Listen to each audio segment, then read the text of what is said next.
Na página 1239, Evangelho escrito por Marcos, no capítulo 10, versículo de 35 a 45.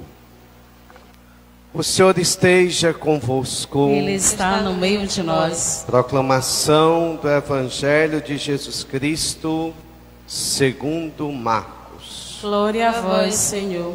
Tiago e João, filho de Zebedeu, aproximaram-se de Jesus e lhe disseram: Mestre, queremos que nos faça o que vamos te pedir. Ele perguntou: O que vocês querem que eu lhes faça? Eles responderam: Permite que nos sentemos um à tua direita e outro à tua esquerda na tua glória. Jesus lhe disse: Vocês não sabem o que estão pedindo. Vocês conseguem beber o cálice que eu vou beber e ser batizado com o batismo com o qual eu vou ser batizado? Eles lhes responderam: Conseguimos. Então Jesus lhe disse: Vocês beberão o cálice que eu vou beber e receberão o batismo com o qual eu serei batizado. Mas sentar-se à minha direita e à minha esquerda não cabe a mim concedê-lo, porque é para aqueles a quem está reservado. Ouvindo isso, os 10 começaram a ficar zangados com Tiago e João. Então, chamando-os para junto de si, Jesus lhe disse: Vocês sabem que aqueles que são vistos como governadores das nações as dominam, e seus grandes as tiranizam. Mas entre vocês não deve ser assim. Ao contrário, quem de vocês quiser ser grande, seja o servidor de vocês.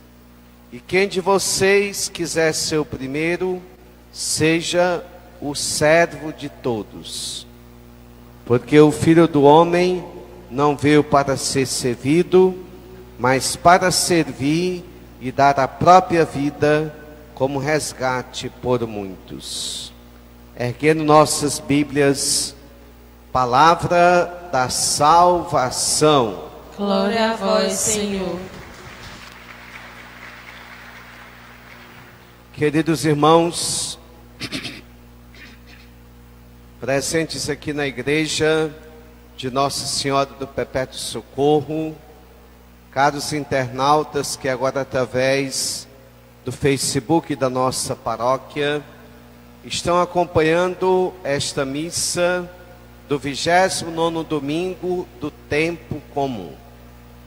Como nós já havíamos dito, o tempo comum é distribuído entre 34 semanas.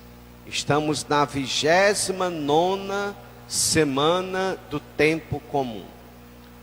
Daqui a pouco nós encerraremos com a solenidade do Cristo Rei do Universo, o ano litúrgico na vida da igreja. E como é importante a liturgia para a nossa caminhada. A liturgia é um serviço em favor do povo de Deus. A liturgia verdadeiramente é um instrumento de santificar o povo de Deus. É um instrumento de levar o povo de Deus à conversão e à perfeição. Então, nesse sentido, nós que somos dessa igreja, nós temos uma caminhada litúrgica muito significativa, muito propícia para a nossa conversão, para o nosso crescimento espiritual. Queridos irmãos, hoje, dia 21 de outubro, mês das missões, por iniciativa do Papa Pio XII, foi instituído neste dia o Dia Mundial das Missões. Portanto, celebramos hoje o Dia Mundial das Missões. E qual a finalidade específica da missão? Qual a natureza da missão? Fazer com que o homem e a mulher de todos os tempos conheçam o Cristo. A vida eterna consiste, ó Pai, em que te conheça e que também me conheçam. Isso é importante. Então, o objeto, o conteúdo central da missão é o Cristo Senhor. Ele é o conteúdo da missão. E nesse dia, dedicado mundialmente às missões, nós queremos rezar por tantos missionários que nós não temos nem ideia que se encontram em países com grandes dificuldades. Missionários que estão na África, missionários que estão onde o Estado Islâmico dominam, missionários que colocam a sua vida em oblação pelo Evangelho. Isso é algo muito bonito e importante. A Igreja Católica é a instituição mais caritativa da face da terra.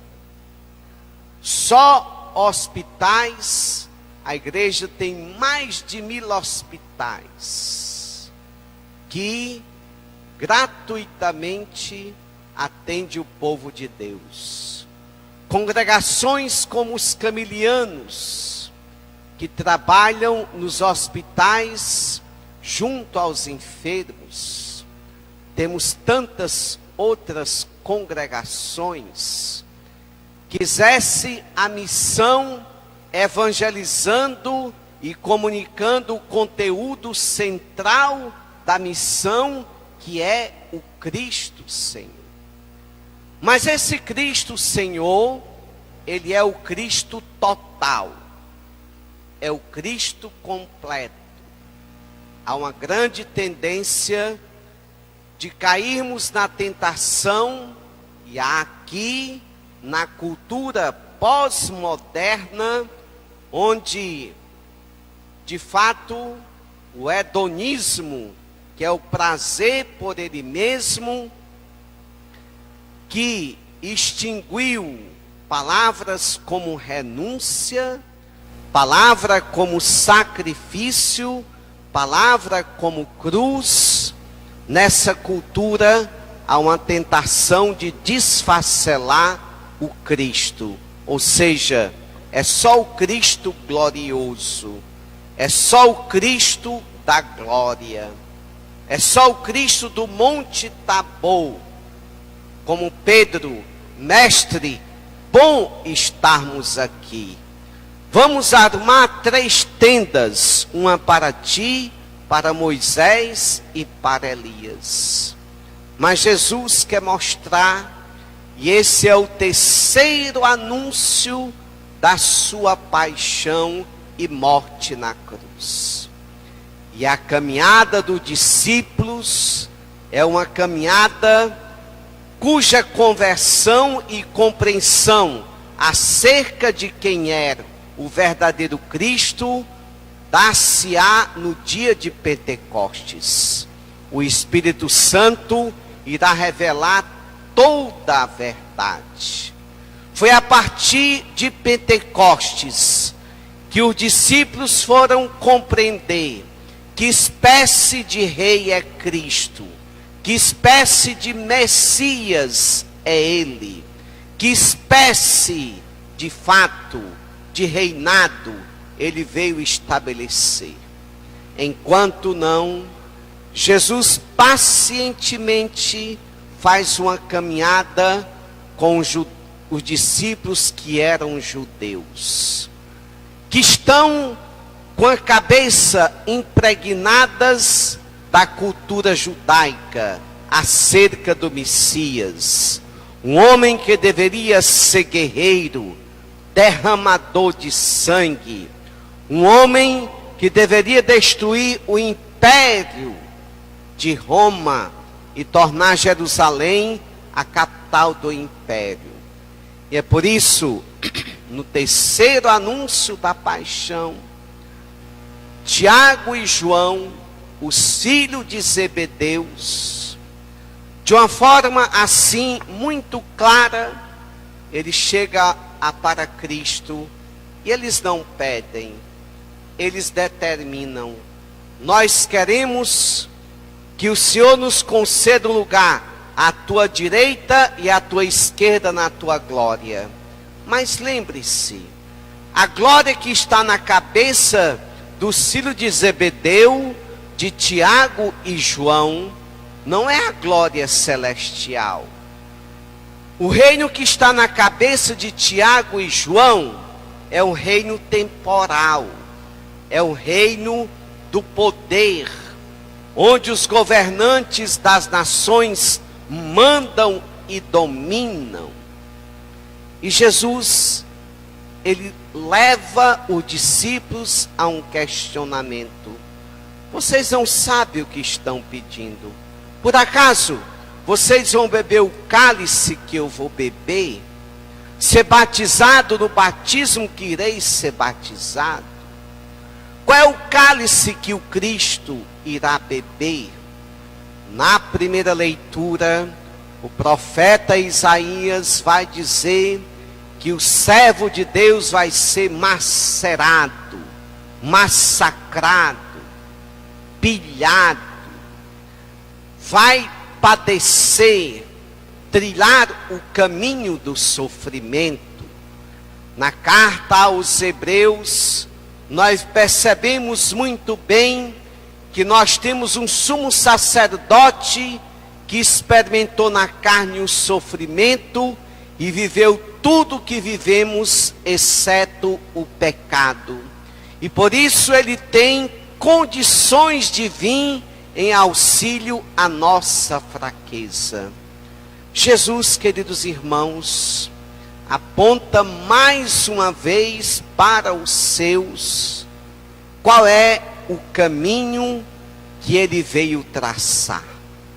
O caminho da oblação, o caminho da entrega.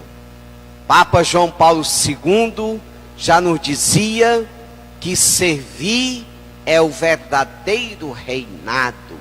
Isso é algo importante. E se nós estamos vivenciando o Dia Mundial das Missões, nós precisamos entender como missionários, como membros das pastorais, que a maior recompensa que nós temos como missionários já consiste nesta: é de sermos servos do Senhor, embaixadores dele, como diz o apóstolo Paulo na carta aos Coríntios. Nós somos embaixadores de Cristo. Quando Tomás de Aquino escreveu tanto sobre Cristo, uma obra chamada A Suma Teológica, que é uma coleção de vários livros, que você passa anos para terminá-la. Um dia, Cristo apareceu a Tomás de Aquino e disse: Tomás, tu escrevestes muito bem sobre mim. Qual a recompensa que tu queres? Nenhuma, Senhor, somente tu. Veja bem, a gratuidade no serviço missionário. Nós buscamos a glória de Deus. Como missionários, nós somos comunicadores de um bem maior, transmitidores de um tesouro maior, que suplanta toda glória humana. Padre Zezinho diz: a glória deste mundo passa. Por isso, queridos irmãos, Agostinho de Hipona, falando hoje sobre o caminho da humildade, que os nossos apóstolos a princípio não compreenderam, porque buscaram a glória humana, o triunfo humano. Não existe no reino de Deus troféu sem luta. No mundo civil também não existe, a não ser que seja roubado. Que graça tem você participar de um jogo e não ganhar, e passar numa loja e comprar um troféu e expor como se você tivesse ganho aquele troféu? Ora, no reino de Deus, ganha o troféu quem derrama o suor. No reino de Deus, tem o triunfo aquele que serve, aquele que se desgasta pelo reino de Deus. Como o próprio apóstolo Paulo vai dizer, ainda que o nosso homem exterior, ele vai se decompondo, vai se desgastando, o nosso homem interior, ele vai se renovando. Na história da igreja, nós conhecemos já velhos de uma jovialidade muito grande. O Papa João Paulo II, por exemplo, era um velho, mas de um espírito jovial. Porque exatamente é isso que o profeta Isaías fala, que aqueles que confiam no Senhor são como águias. O que é que faz a águia no processo de renovação aos 40 anos de vida? Tudo dela já está envelhecido e ela alça o voo muito alto, para o mais alto paredão.